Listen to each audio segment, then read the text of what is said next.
Hello, my name's John Lentz. I'm a bankruptcy attorney with Lentz here in Lincoln and Omaha, Nebraska. Today I'm going to talk a little bit about bankruptcy basics.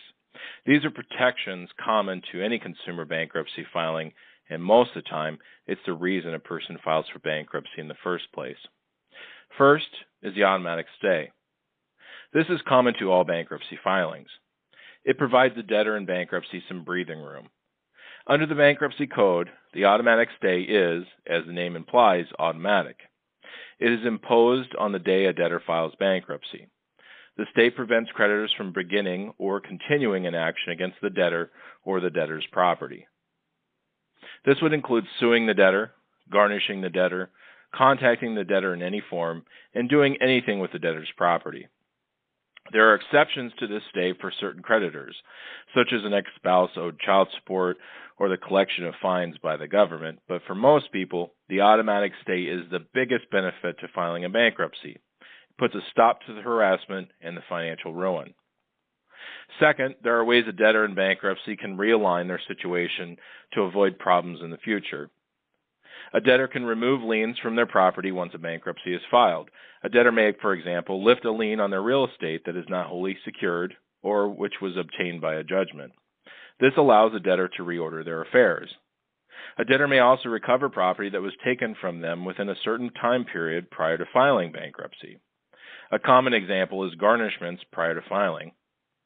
A debtor can actually recover certain funds garnished from their paycheck and put that money in their pocket after filing bankruptcy. This helps place the debtor in a better position than he or she was in prior to filing bankruptcy. Third, a debtor in bankruptcy can renegotiate contracts and leases that he or she held at the time of filing bankruptcy. A debtor has the option to assume or reaffirm a contract or lease, or he or she can reject the lease or contract. This gives the debtor some leverage in renegotiating a deal that he or she may regret entering into. In addition, in some instances, a debtor may be able to pay the value of the vehicle subject to a car loan rather than the entire balance of the car loan.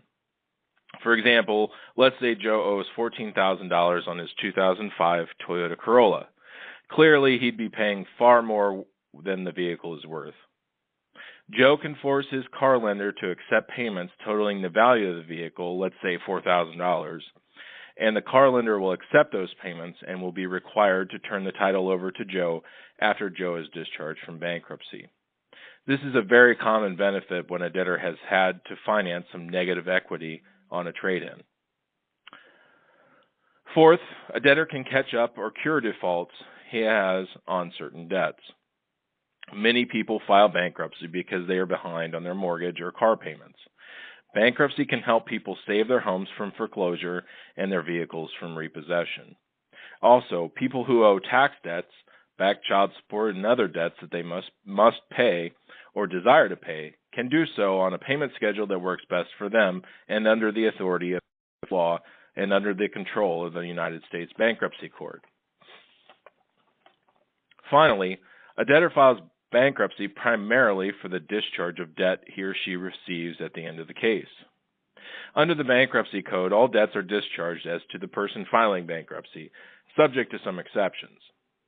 This means that a person walking out of bankruptcy is no longer personally liable for the debts that have been discharged in the bankruptcy.